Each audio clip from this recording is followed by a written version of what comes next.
అందరికీ నమస్కారం అండి.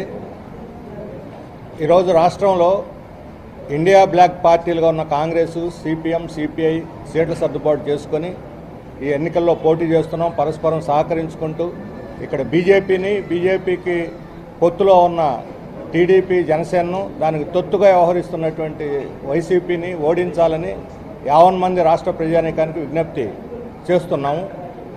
ఈరోజు షర్మిల గారు, రామకృష్ణ గారు చాలా విషయాలు చెప్పారు. నేను కడపకు వచ్చిన తర్వాత కడపలో దారి పొడుగును చూస్తూ వచ్చాను. ఎక్కడా అభివృద్ధి లేదు, రోడ్లు నాసిరకంగా ఉన్నాయి. రాజశేఖర రెడ్డి గారు ఎక్కడ వదిలేశారో అక్కడే ఉన్నాయి. ఈ కడప జిల్లా అభివృద్ధి కావాలంటే షర్మిల గారు పార్లమెంట్ సభ్యురాలుగా ఎన్నికైతేనే కడప జిల్లాకి తిరిగి మోక్షం అవుతుంది. అందుకని ఇక్కడ ప్రజలు ఆలోచించి షర్మిల గారిని కాంగ్రెస్ పార్టీ అభ్యర్థిగా గెలిపించాలని కోరుతున్నాను. ఇక్కడ మన రాష్ట్ర విభజన తర్వాత కడప ఉక్కు ఫ్యాక్టరీ, దీనికోసం చాలా పెద్ద ఉద్యమం నడుస్తుంది. ఇప్పుడు 4 సార్లు శంకుస్థాపనలు చేశారు. జగన్మోహన్ రెడ్డి కూడా రాయేసిపోయాడు. అదిగో జెండాలు వస్తుందన్నారు. ఇంతవరకు అతీగతి లేదు. ఒక్క ఉక్కు ఫ్యాక్టరీని మొదలు పెట్టలేనటువంటి వాళ్ళు, కడప జిల్లా అభివృద్ధిని వెనకబడేటట్టు చేసిన వాళ్ళు, వెనకబడిన ప్రాంతాలు రాయలసీమకి నిధులే లేవు. నిన్న ప్రైమ్ మినిస్టర్ చెబుతున్నాడు ఒక పత్రికకి ఇచ్చినటువంటి ఇంటర్వ్యూలో, వెనుకబడిన ప్రాంతాలకి ఈ 10 ఏళ్లలో 2250 కోట్లు ఇచ్చాడట 9 జిల్లాలకి. అంటే సంవత్సరానికి 25 కోట్లు. సంవత్సరానికి ప్రైమ్ మినిస్టర్ జిల్లాకి 25 కోట్లు. అసలు నవ్వుతారు ఎవరన్నా, సిగ్గు ఉండాలి ఈ మాట చెప్పడానికి. ఒక ప్రైమ్ మినిస్టర్ స్థాయిలో సిగ్గు ఎగ్గు లేకుండా నేను 25 కోట్లు ఇచ్చాను జిల్లాకి అని చెప్పారంటే ఏం అభివృద్ధి సాధిస్తారు? ఇదే వాళ్ళు సాధించి అభివృద్ధి చేయమనండి. 25 కోట్లతోటి ఏం కడతారో, బిల్డింగ్ అని కడతాడేమో. విశాఖ రైల్వే జోన్ విషయం వస్తే, విశాఖ రైల్వే జోన్ను పెట్టాలని నిర్ణయించారట. ఆయన నిర్ణయించేది ఏమిటి? ఆల్రెడీ విభజన చట్టంలో ఉంది పెట్టాలని. 10 ఏళ్ళు ఎందుకు పెట్టలేదు? నిద్రపోతున్నారా మీరు? పైగా అక్కడున్న విశాఖపట్నం స్టీల్ ప్లాంట్ని అమ్మేస్తున్నారు. పోలవరం కడతాము మేము 15,000 ఇచ్చామని ఏం చెబుతున్నాడు? ముందు రోజు వచ్చిన గడ్కరీ 60,000 కోట్లు ఇచ్చామంటున్నాడు. అంటే వాళ్ళ మధ్య వాళ్ళకి పొంతం లేదు. 15,000 కోట్లు ఇచ్చారా, 60,000 కోట్లు ఇచ్చారా? కాదు. 2 లక్షల మంది నిర్వాసితులు అక్కడ మునిగిపోతూ ఉంటే 33,000 కోట్ల రూపాయలు వాళ్ళకి అవసరం అయితే నువ్వు ఇచ్చింది 400 కోట్ల రూపాయలు నిర్వాసితులకి. మిగతాదంతా కాంట్రాక్టులు జేబులో పోయారు. ఆ కాంట్రాక్టుల దగ్గర ఎలక్షన్ బాండ్లు తీసుకొని వీళ్ళు రాజీ పడ్డారు. మొత్తం ఈరోజు పోలవరం నిర్మాణం, డ్యామ్ నిర్మాణమే ప్రమాదంలో, నాసిరకంగా కట్టి ప్రమాదంలో పడింది.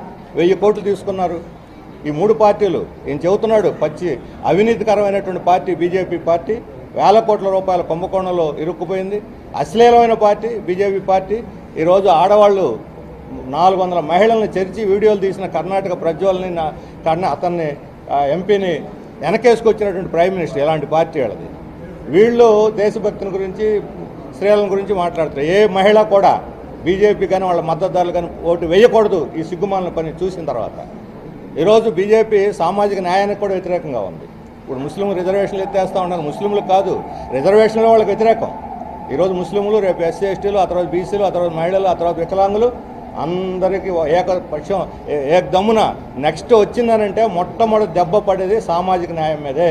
అంబేద్కర్ మనకిచ్చిన రాజ్యాంగం ద్వారా వచ్చినటువంటి రిజర్వేషన్లని, కాంగ్రెస్, కమ్యూనిస్ట్ పార్టీలు స్వాతంత్రోద్యమంలో పోరాడి సాధించుకున్నటువంటి రిజర్వేషన్లని ఈ స్వాతంత్రోద్యమంతో ఏ సంబంధం లేదు. గాంధీ మహాత్ముడిని హత్య చేశారు, స్వాతంత్రోద్యమానికి ఎన్నుబోటు పొడిచారు. ఇప్పుడు రాజ్యాంగాన్ని తొంగలో తొక్కాలని చూస్తున్నారు.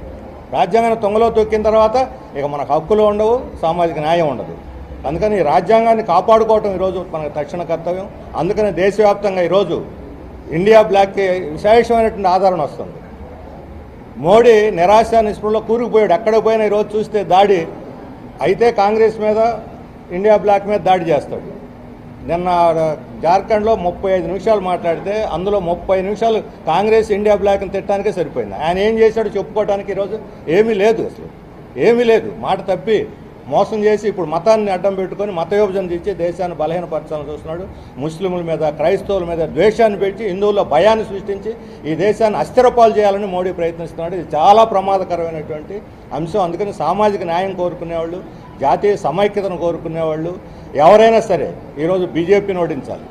ఇప్పుడు ల్యాండ్ టైటిలింగ్ యాక్ట్ చెబుతున్నారు, తెలుగుదేశం వాళ్ళు చాలా మాట్లాడుతున్నారు దాని గురించి. ఇదే ల్యాండ్ టైటిలింగ్ యాక్ట్ని కేంద్ర ప్రభుత్వమే ఈ రాష్ట్ర ప్రభుత్వం రుద్దింది. రాష్ట్ర ప్రభుత్వం కళ్ళు మూసుకొని దాన్ని ఆమోదించింది. సజ్జల రామకృష్ణారెడ్డి అంటున్నాడు బీజేపీ వాళ్ళు చెప్పారు కాబట్టి మేము ఇది చేసామంటారు. సిగ్గుందని ఆ మాట చెప్పడానికి అంటున్నాం.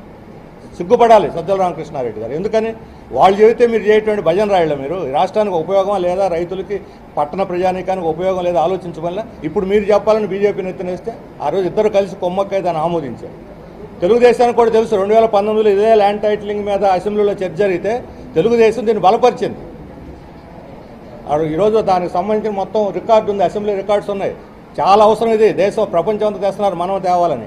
ఎందుకు ఈ ల్యాండ్ టైటిలింగ్ యాక్ట్? రైతుల భూముల్ని కార్పొరేట్ కంపెనీలు కట్టబెట్టడానికి, సులభంగా ల్యాండ్ ట్రాన్స్ఫర్ చేయడానికి అందులో రాశారు ఉద్దేశం.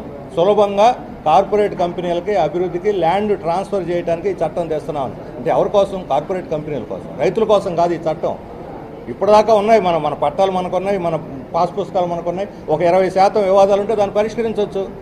20% వివాదాలు వదిలేసి 80% పట్టా భూములు వివాదంలో నెట్టేయటం అంటే ఇది రైతులకు తీరిన ద్రోహం. కార్పొరేట్ కంపెనీలకు ల్యాండ్ బదలాయించడం కోసం ఈ చట్టం తీసుకొచ్చారు. దీన్ని అందుకని ఈ 3 పార్టీలు దీనికి మద్దతు ఇస్తున్నాయి. ఇప్పుడు ఎన్నికల కోసం వీళ్ళు తల నాటకాలు ఆడుతున్నారు. అందువలన ఈ పార్టీలను ఓడించి ఈరోజు ఇండియా బ్లాక్ సామాజిక న్యాయం కోసం ఈరోజు మన రాష్ట్రానికి ప్రత్యేక హోదా ఇస్తామని చెప్పింది కాంగ్రెస్. అంగన్వాడీ స్కీమ్ వర్కర్స్ రెట్టింపు చేస్తామని